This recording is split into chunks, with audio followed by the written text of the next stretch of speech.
Friends, இதான் கனவை கட்டை. ஒரு கட்டை எடுத்து நம்ம துணியெல்லாம் சுற்றிட்டு இறால் மாதிரி கட்டி வச்சுருக்கோம் பாருங்கள். கண்ணுக்கு வந்து நம்ம ஒரு பாசி முத்தை வச்சுருக்கோம் பாருங்கள், கண்ணு மாதிரி இருக்கா. இது எப்படின்னா கனவு மீன் எப்படி பிடிக்குன்னா, கனவை எப்படி பிடிக்குன்னா இந்த இருக்குல்ல, இப்படி வந்து பிடிக்கும். கனவை எப்படி பிடிக்கும்போது நம்மளுக்கு வெயிட்டு தட்டும்போது நம்ம டக்குன்னு இழுக்கும்போது கீழே வந்து நம்ம தூண்டி வச்சுருக்கோம் பாருங்கள். ஒரு 3 தூண்டி வச்சுருக்கோம் நம்ம. இந்த இருக்கும் இந்த தூண்டையில் அப்படியே கனவை மீன் வந்து வலிக்கு கீழே விழும்போது கொழுவிடும். இது கட்டையாக இருக்கனால கடலில் முங்காது. அதுக்கு பதிலாக நம்ம ஒரு இரும்பை போட்டிருக்கோம் பாருங்கள். இரும்பை கட்டி நம்ம போடும்போது கயிறை இழுத்து விடும்போது இறால் மாதிரி மின்னும். அப்போ கனவை வந்து ஏமாந்து வந்து பிடிக்கும். பிடிச்சும்போது நம்ம வலிக்கும்போது கீழே உள்ள தூண்டியில் கொழுவிடும். இப்போ நம்ம கனவை பிடிக்க போகிறோம். பார்த்தோமா ஃப்ரெண்ட், இறால் மாதிரி ஓடிக்கிட்டு இருக்கா கனவை கட்டை.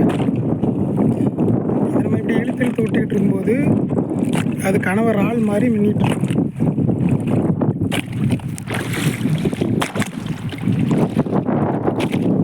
பார்க்குறதுக்கு இறால் மாதிரி இருக்கா.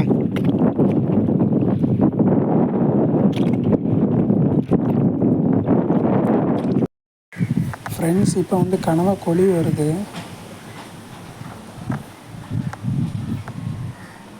அந்த கனவை வந்து மெதுவாக தான் கொண்டு வரணும். ஸ்பீடாக கொண்டு வந்தோன்னா அது ஜல்லி மாதிரி இருக்கும். அது இனிஞ்சு வந்துடும், அதாவது அத்து வந்துடும், அந்த மீன் தப்பிச்சு போயிடும். அதனால் மெதுவாக தான் கொண்டு வர முடியும் இந்த மீனை, ஜல்லி மாதிரி இருக்கனால. இந்த பக்கத்தில் வந்துருச்சு.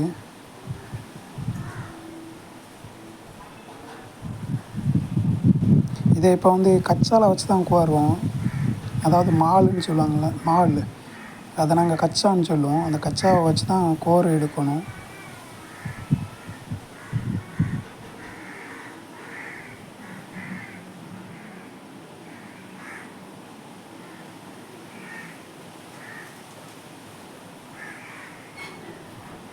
இதை இப்போ நம்ம கொல்ல போகிறோம்.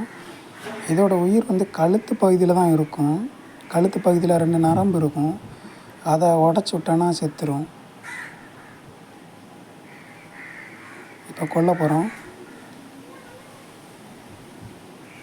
இந்த கையை கடிக்க வருது பாருங்கள். இந்த வீடியோ பிடிச்சிருந்தா நம்மளுடைய சேனலை சப்ஸ்கிரைப் பண்ணுங்கள், மற்றவங்களுக்கும் தெரியப்படுத்துங்க.